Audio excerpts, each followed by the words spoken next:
By the way, we're gonna do a kickboxer too. Oh, you're gonna do a kickboxer too? Yeah. I'll be the first in line. I really will. With Batista, GSP, Alain Moussi, all good actors. It's gonna be a cool movie. Do you still can you still dance like that? You still got those dance moves? I still get the move. If we gave you some music right now, could you do it? Have you heard what happened to Jean-Claude Van Damme? The martial arts legend who once ruled the big screen with flying kicks and steely stares disappeared from the spotlight.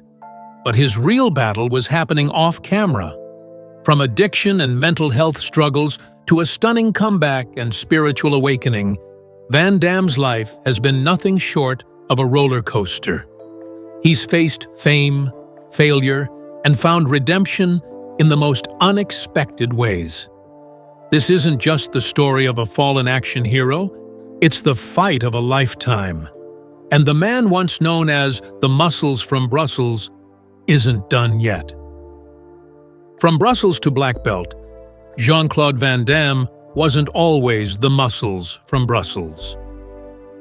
Born Jean-Claude Camille François van Varenberg on October 18, 1960, in Brussels, Belgium, he began life as a shy and slender child with a surprising passion for transformation. That transformation started at age 10, when he enrolled in Shotokan Karate. His early training was intense and disciplined, setting the foundation for a lifelong commitment to martial arts. By 18, Van Damme had earned his black belt in karate, a testament to years of practice and precision. But he didn't stop there.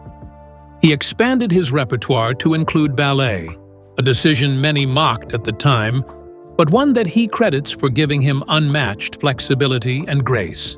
He also delved into bodybuilding, eventually winning the title of Mr. Belgium. His physical development wasn't just about appearance, it was about control, mastery, and presence. Between 1976 and 1980, Van Damme compiled a competitive record of 44 wins and just 4 losses in kickboxing and karate matches. He was fast, explosive, and deeply focused. In 1979, he represented Belgium as part of the national karate team that won the European Karate Championship. His reputation as a true martial arts prodigy was sealed. "Karate was the first language I spoke with confidence," Van Damme would later say, and with a body honed in discipline and a dream growing louder, Jean-Claude looked west, to Hollywood. Van Damme's fists earned him trophies, but his heart craved something more: cinematic glory. With a black belt in hand and no English to his name, he left behind fame in Brussels for the unknown streets of Los Angeles. What followed was a story of grit, humility, and the kind of hustle only a fighter truly understands. Chasing the Hollywood dream. In 1982, Van Damme made the boldest move of his life. He sold his gym in Brussels, packed a suitcase, and flew to Los Angeles with barely a few $100s in his pocket. Hollywood was a beast that chewed up dreams, but Van Damme was ready to fight for his. His first jobs were far from glamorous. He worked as a carpet layer, a pizza delivery driver, and even a florist. Language was a huge barrier. Van Damme didn't speak English fluently, so he turned to cartoons like The Flintstones to learn the rhythm and humor of American dialogue. He studied, mimicked, and practiced constantly. The hardest fight was learning how to speak so people would listen, he said. During these years, he also worked as a nightclub bouncer, using his martial arts skills to keep the peace while networking with anyone who might offer him a foot in the door. His first break came with a blink and you'll miss it role in the dance movie Breakin', 1984, where he appeared uncredited as a background dancer in tight spandex. Still, Van Damme was relentless. He handed out headshots at every casting office, waited in lobbies for hours, and offered to perform kicks in parking lots just to get noticed. He was laughed at, rejected, and told to go home. But he never gave up. After years of rejection and street-level hustle, Van Damme's persistence paid off. One low-budget martial arts script would become his ticket to stardom. A film that would showcase not only his physical power, but his on-screen charisma. Hollywood finally took notice, and the world would never look at martial arts films the same again. Breakthrough with Bloodsport. In 1986, Van Damme landed a role as a villain in No Retreat, No Surrender. But it was 2 years later that everything changed. Cast as Frank Dux in Bloodsport, 1988, Van Damme stepped into his first leading role, a fictionalized retelling of Dux's real-life underground fighting exploits. The movie was low budget, but the impact was massive. Bloodsport was raw, energetic, and unlike anything in theaters at the time.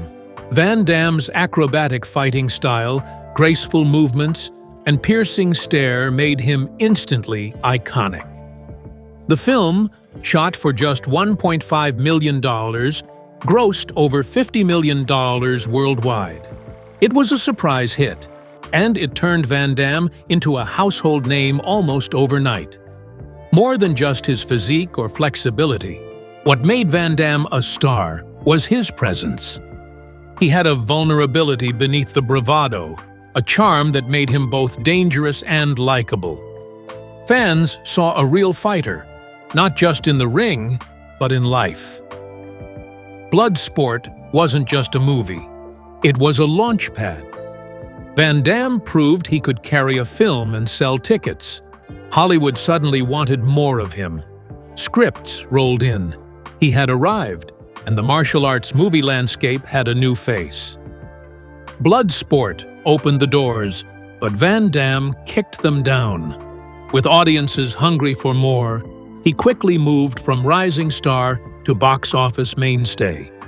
His next few films would cement his place in action movie history, because for Van Damme, the fight had just begun and the world was watching. Kickboxer and beyond.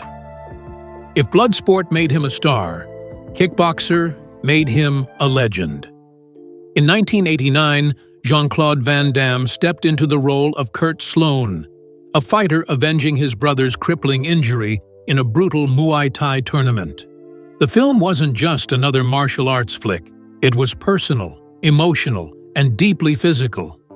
Van Damme brought grace to violence, elegance to brutality. Audiences couldn't get enough. Kickboxer became a cult favorite, spawning multiple sequels, though none starred Van Damme. He was already moving on, climbing higher with roles in Death Warrant and Lionheart, both released in 1990, proving he could carry more than just action scenes. In Lionheart, he added depth, playing a deserter-turned-underground fighter battling for his family's survival. His physical skills were still the main attraction, but Van Damme began exploring his range. In 1991's Double Impact, he took on dual roles as twin brothers, one refined, one feral. It was the kind of role that could have flopped in the hands of a lesser actor, but he pulled it off, charming audiences and showing that he could anchor a story, not just a fight sequence. Then came Universal Soldier in 1992. Paired with Dolph Lundgren, Van Damme reached peak commercial success. The film exploded at the box office, mixing sci-fi with his signature high kicks. He wasn't just a martial artist anymore, he was a full-blown action star. "I didn't come to Hollywood to be a joke," Van Damme once said. "I came to show the world what I can do." At the height of his fame, Van Damme was untouchable. Leading man, global icon, box office gold. But behind the abs and accolades, trouble brewed. Fame brought pressure, temptation, and ego. And soon, the very traits that made him famous, intensity, obsession, control, would begin to pull his life apart. What came next would nearly destroy everything he had built. Marriages and affairs.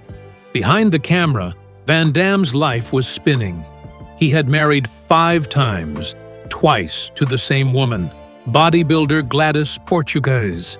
Their relationship was passionate but turbulent. In between their marriages, he wed model Darcy Lapierre, a union filled with headlines, heartbreak, and public scandal. They had a son, Nicholas, but their home life was anything but peaceful. Van Damme also fathered 2 other children, Christopher and Bianca. He adored them, but his demanding career and personal chaos often pulled him away.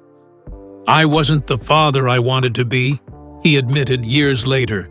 "Fame made me forget what mattered." One of the most infamous chapters came during the filming of Street Fighter, 1994. On set, he began a highly publicized affair with pop star Kylie Minogue. It shocked fans and added another layer of strain to his already crumbling marriage to Lapierre. The tabloids had a field day. Jean-Claude, for all his success, was now fighting wars at home. To make matters worse, Lapierre accused him of domestic abuse. Allegations that cast a long shadow over his image. The legal battles, the divorces, and the broken relationships left him emotionally hollow. "I was a mess pretending to be a machine," he later said. And the worst was still to come. Van Damme's personal life was in ruins, but the real enemy wasn't jealousy or heartbreak. It was the slow creep of addiction, the kind that hides behind glamour and applause. As his fame grew, so did the darkness within. And soon, the action star who never backed down would find himself in a fight he wasn't sure he could win. Addiction and career decline. The 1990s were meant to be Van Damme's decade, but instead of climbing higher, he began falling. Cocaine became his silent partner, showing up on film sets, in trailers, and during late nights he wouldn't remember. He admitted to spending up to $10,000 a week on the drug at his lowest point. His behavior became erratic. Directors complained he was difficult to work with. He missed shoots, lost roles, and showed up on set under the influence. Street Fighter, meant to be a blockbuster, was panned by critics, and Van Damme later confessed he was using throughout production. "I didn't know who I was anymore," he said. "Just this image on a screen." The offers dried up. Big studios backed away. By the late 90s, the man who once headlined international hits was starring in direct-to-video releases with shrinking budgets and fading audiences. He was broke, battling lawsuits, and struggling to stay relevant. The fighter had become the fallen star. But the worst part wasn't the career collapse. It was the isolation. Friends drifted. Marriages ended. Fans moved on. Van Damme, once adored by millions, now found himself staring at the mirror, barely recognizing the man inside. And for the first time, he wasn't sure he could fight his way back. Battling bipolar disorder, at the tail end of the 1990s, the world saw Van Damme as a cautionary tale, fame to flame out. But behind the erratic behavior and substance abuse was something deeper, more insidious. Doctors finally gave it a name: rapid cycling bipolar disorder. It explained the mood swings, the impulsive decisions, the crashes that followed every high. Van Damme didn't take the diagnosis well at first. He resisted medication, dipped in and out of rehab, and tried to white-knuckle his way through episodes. But no amount of willpower could hold the storm at bay. "It was like living with a stranger inside myself," he said. "One day I was king of the world. The next, I couldn't get out of bed." Eventually, something clicked. He made a decision that stunned doctors and friends alike. He quit drugs cold turkey. No treatment center, no weaning off. Just brutal discipline and intense training, the same habits that had made him a martial arts champion. He turned his own body into a kind of therapy, sweating out the chaos with every stretch, every kick. But Van Damme didn't stop there. He started speaking publicly about his condition, smashing the stigma surrounding mental health, especially for men in the macho world of action cinema. "Fighting is easy," he once said. "But facing your own mind? That's the real war." And for the first time in years, he was winning. Reclaiming control of his mind was only the beginning. Van Damme had silenced the demons, but now he faced something even harder: earning back the world's respect. And he wouldn't do it with kicks or punches. He'd do it with vulnerability. What came next was his most surprising role yet, one where he dropped the mask and played himself. JCVD and critical acclaim. In 2008, Van Damme returned to the screen, but not as a hero, not as a villain. In JCVD, he played himself. Not a caricature, not a spoof, a raw, broken version of Jean-Claude Van Damme grappling with failure, regret, and aging. It was unlike anything audiences expected, and that's exactly why it worked. The film was a quiet triumph. Critics who once dismissed him were suddenly paying attention. The Hollywood Reporter called it surprisingly soulful. In one unforgettable monologue, delivered directly to camera, Van Damme confessed everything: his fame, his downfall, his failures as a father and man. It wasn't scripted, it was real. "I'm just a regular guy. I'm not Superman," he says in the film, eyes misting. "I've done bad things. I'm not proud." That scene stopped audiences in their tracks. It wasn't a performance. It was a confession. JCVD didn't just revive his career. It redeemed his image. For the first time, people saw Jean-Claude not as a fallen star or a punchline, but as a human being who had been through hell and crawled back. His bravery in showing the cracks made him stronger than ever before. The industry took notice. Van Damme had gone from tabloid fodder to respected actor. His comeback wasn't loud, but it was real. And now, doors that had slammed shut began to creak open again. It wouldn't be long before the muscles from Brussels re-entered Hollywood's biggest league. This time, on his own terms. The Expendables 2 and beyond. When The Expendables 2 rolled out in 2012, it was more than a movie. It was a resurrection. Van Damme joined forces with legends like Sylvester Stallone and Arnold Schwarzenegger, playing the villainous Jean Villain. It was poetic, the outsider finally sharing the screen with the icons he once competed against. And he didn't hold back. As the cold-blooded antagonist, Van Damme stole scenes with quiet menace and high-flying kicks. Fans roared. Critics nodded. He was back. Not the reckless star of the 90s, but a wiser, sharper version who knew exactly what he was doing. His momentum didn't stop there.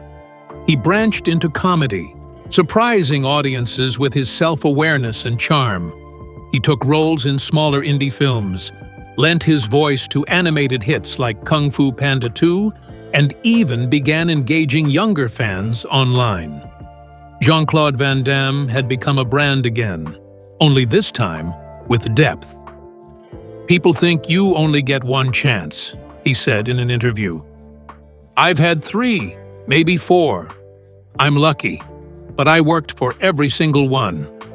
The muscles were still there, but now the man behind them had finally stepped into the spotlight, exploring new avenues. By the 2010s, Van Damme wasn't just making a comeback. He was reinventing himself. In 2016, he took a surprising leap into television with the Amazon Prime series Jean-Claude Van Damme.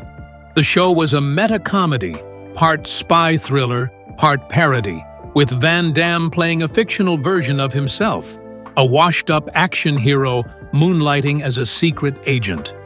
It was weird, it was brilliant, and it worked. Audiences and critics praised his self-deprecating humor and surprisingly sharp comedic timing. "I've been the hero for so long," Van Damme said. "It felt good to be in on the joke." He wasn't poking fun at his past. He was reclaiming it. Alongside TV, Van Damme found success in animation. He voiced Master Croc in Kung Fu Panda 2, 2011, and returned in Kung Fu Panda 3, introducing his iconic intensity to a new generation. He also voiced Jean-Claude in Minions: The Rise of Gru, 2022, proving that his signature accent and charisma could captivate audiences, even in animated form. These projects showed that Van Damme wasn't stuck in the past. He was playful, adaptable, and willing to try new things. And perhaps most importantly, he wasn't afraid to laugh at himself. In doing so, he earned a new kind of respect, not just as a fighter or a star, but as a survivor with range. Van Damme's journey had evolved far beyond the silver screen, but while his professional image shifted, another side of him quietly took shape, one few people ever saw. The man once known for splits and stunts was now focused on growth, healing, and purpose. And in the background, he was chasing a dream even bigger than Hollywood: inner peace, passion projects, and unreleased works. For years, Van Damme poured his soul into a deeply personal film called Full Love, also known as Frenchie. He wrote it, directed it, starred in it. It was meant to be his magnum opus, part drama, part action, entirely from the heart. But despite completing the project over a decade ago, it remains unreleased. No studio picked it up. No premiere was held. That didn't stop him. Van Damme held on to the film, polishing it, re-editing it, never giving up. "It's the closest thing to who I really am," he once said. Maybe too close. For him, Full Love wasn't about profit or fame. It was about expression, a love letter to the parts of himself the public never got to see. The project represents the battle so many artists face, the fight between vision and reality. While it gathered dust on studio shelves, Van Damme kept creating, chasing stories that mattered to him. He knew the industry might not understand, but that never stopped him from trying. His willingness to bet on himself over and over says everything about his evolution. Whether Full Love ever sees the light of day or not, it remains a symbol of his growth, a reminder that even action stars can be poets at heart. As Van Damme distanced himself from the spotlight, he started using his platform for more than entertainment. The man who once battled villains on screen began fighting real-life problems off it. He turned his energy toward advocacy, discipline, and inspiring others, not through stunts, but through sincerity. This next chapter wouldn't be about kicks, it would be about purpose, advocacy, and personal growth.